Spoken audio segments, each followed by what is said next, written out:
మహాశైలు విఘ్నులైనటువంటి Jubilee hills voter మహాశైలు ఆలోచించాలి.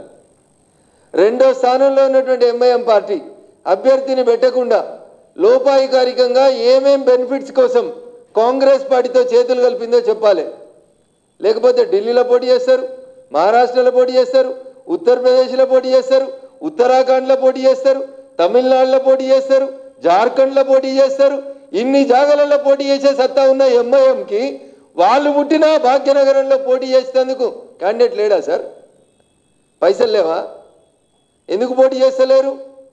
ఇదే నవంబర్లో బీహార్లో ఎన్నికలు జరిగితే 30 మంది క్యాండిడేట్లు ఉంటారు. ఎంఐఎం పార్టీ పోయి బీహార్లో పోటీ చేసేందుకు ధైర్యం వస్తుంది. కానీ మీరు పుట్టిన భాగ్యనగరంలో మీరు ఎవరిని గెలిపించేందుకు మీరు అభ్యర్థిని పెడతలేరు అనేది ఈ సమాజం ఆలోచించాలనేది నేను ప్రజలను అప్పీల్ చేస్తూ ఉన్నా. స్పష్టంగా కనబడతా ఉంది, కాంగ్రెస్ ఎంఐఎం రెండు ఒకే తాను ముక్కలు.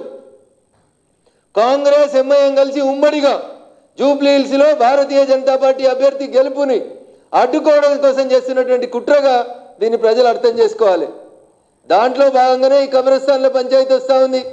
119 నియోజకవర్గాల్లో నేను మళ్ళీ అడుగుతున్న ముఖ్యమంత్రి గారిని, ఆఖరికి నీ కొడంగల్లో కూడా కబ్రస్థాన్కి జాగ ఇయ్యలే నువ్వు. గీడెందుకన్నా గింత ఆగమేఘాల మీద పోలీసు వాళ్ళని పెట్టి, ప్లాటూన్లను పెట్టి, సీసీటీవీలు పెట్టి రాత్రి శ్మశాన వాటికల్ని కట్టాల్సిన, ఈ కబ్రస్థాన్లు కట్టాల్సిన అవసరం ఎందుకు వచ్చిందంటే ఆడ ఎంఐఎం పార్టీ కుంజి ఇస్తుంది, ఈడ కాంగ్రెస్ పార్టీ తిప్పుతా ఉంది దాన్ని. అందుకని ప్రజలు రేపు కాంగ్రెస్ కోటేయాలన్నా, మీరు వేసిన ఓటు కాంగ్రెస్కి వేసినట్ట, ఎంఐఎం అభ్యర్థికి వేసినట్ట ఒక్కసారి ప్రజలు ఆలోచించుకోవాలి. పోనీ ఇంతకుముందు ఎన్నడూ జూబ్లీ హిల్స్లో ఎంఐఎం పోటీ చేయలేదంటే ఆఖరికి 2023లో కూడా మొన్న జరిగిన రాష్ట్ర శాసనసభ ఎన్నికలలో కూడా ఎంఐఎం పార్టీ జూబ్లీ హిల్స్ నుంచి పోటీ చేసింది. 14లో సెకండ్ వచ్చిర్రు, తర్వాత కాంప్రమైజ్ పాలిటిక్స్, ఎవరు అధికారంలో ఉంటే వాళ్ళకు అనుకూలంగా అభ్యర్థులు పెట్టేటువంటి కార్యక్రమం. పోయినసారి 2023 ఎలక్షన్స్లో మహమ్మద్ అజారుద్దీన్ గారు కాంగ్రెస్ క్యాండిడేట్ అయితే ఎంఐఎం వీకెస్ట్ క్యాండిడేట్ని పెట్టి కాంగ్రెస్ని గెలిపించేందుకు ప్రయత్నం చేసింది. ఈరోజు నేరుగా ఎంఐఎం పార్టీలో పనిచేసిన వాళ్ళే వచ్చి కాంగ్రెస్ పార్టీ అభ్యర్థులు అయ్యేందుకు రంగం సిద్ధమవుతా ఉంది. అందుకని జూబ్లీ హిల్స్ ఓటర్ మహాశైలారా, తెలంగాణ సమాజం ఇవాళ ఒకసారి ఆలోచించుకోవాలి. కాంగ్రెస్ ఎంఐఎం రెండు ఒకటై భవిష్యత్తులో తెలంగాణలో ఎన్ని ఘోరాలు చేయబోతుందో ఒకసారి ఆలోచించుకోవాలి. పొరపాటున, నేను మళ్ళీ చెప్తున్నా, పొరపాటున రేపు భాగ్యనగరం ఎంఐఎం అయితే బైన్సాలో ఏమవుతుందో ఒకసారి హిందూ బంధువులందరూ ఆలోచించుకోవాలి. బైన్సాలో ఎంఐఎం మేయర్ ఒక్కడు ఉంటే హిందూ ప్రాంతాలకి నల్ల రావు, నీళ్లు రావు, రోడ్లు రావు, చాలా ఏం చేసుకుంటారో చేసుకోరు అంటున్నాడు.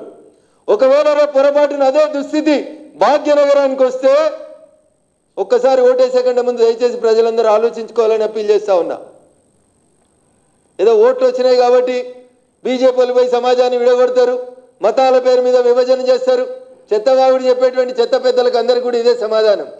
మేము సబ్కా సాత్, సబ్కా వికాస్, సబ్కా విశ్వాసాన్ని మేము ముందుకు పోతా ఉంటే మీరు జస్ట్ ఓట్ల కోసం, ఒక వర్గం ప్రజల్ని మీరు అప్పీల్ చేయడం కోసం మీరు చేస్తున్నటువంటి కుట్ర. అందుకని జూబ్లీ హిల్స్లో రేపు జరగబోయేటువంటి ఎన్నికల సందర్భంగా సమాజం అంతా ఆలోచించాలి. బాగా హైలీ ఎడ్యుకేటెడ్ పీపుల్ ఉంటారు, ఇంటలెక్చువల్స్, మేధావులు, సాఫ్ట్వేర్ మిత్రులందరూ ఆలోచించాలి. కాంగ్రెస్ ఎంఐఎం కలిసి భాగ్యనగరాన్ని ఏం చేయబోతున్నాయనేది ఒకసారి ఆలోచించుండ్రి. కాంగ్రెస్ గత చరిత్రను ఒకసారి చూడుండ్రి. కాంగ్రెస్ పార్టీలో ఒక ముఖ్యమంత్రి ఉంటే ఆ ముఖ్యమంత్రిని దించేందుకు కాంగ్రెస్ వల్లే మత కల్లోలాలు సృష్టించినటువంటి గడ్డ ఈ భాగ్యనగరం. రేపు జిహెచ్ఎంసీ ఎన్నికల్లో ఎంఐఎం గిట్ట మేయర్ అయితే నేను మళ్ళీ చెప్తా ఉన్నా, బైన్సాకి భాగ్యనగరానికి తేడా లేకుండా పోతుంది. అందుకని కాంగ్రెస్ ఎంఐఎం కలిసి జూబ్లీ హిల్స్ ఉప ఎన్నికల సందర్భంగా తెరలేపిన చీకటి ఒప్పందానికి, చీకటి దోస్తానికి స్వస్తి పలుకుమని చెప్పి నేను ఓటర్ మహాశయులందరూ కూడా విజ్ఞప్తి చేస్తా ఉన్నా. కాంగ్రెస్ ఎప్పుడూ ముస్లింలని వంచింది, మోసం చేసింది, ఓట్లు వచ్చినప్పుడు మాత్రమే అప్పీజ్మెంట్ చేసింది తప్ప కాంగ్రెస్ ఎప్పుడు ముస్లింలని హక్కున చేర్చుకోలే, వాళ్ళకి ఏం చేయలేదు. ఏమైనా చేసాం, ఏం చేసినాం? పేదోళ్ళకి ఇల్లు కట్టి ఇచ్చినాం, గ్యాస్ సిలిండర్లు ఇచ్చినాం, ఆఖరికి ముస్లిం ఆడబిడ్డలు కష్టపడొద్దని ట్రిపుల్ తలాక్ చట్టాన్ని రద్దు చేసి ముస్లిం ఆడబిడ్డల పక్షాన నిలబడ్డది భారతీయ జనతా పార్టీ, నరేంద్ర మోడీ గారి ప్రభుత్వం. ఇంత ముస్లింలతో దోస్తానని చెప్పేటువంటి కాంగ్రెస్ తెలంగాణలో 22 నెలలైంది. ఒక్క మంత్రి పదవి ఇచ్చిందా?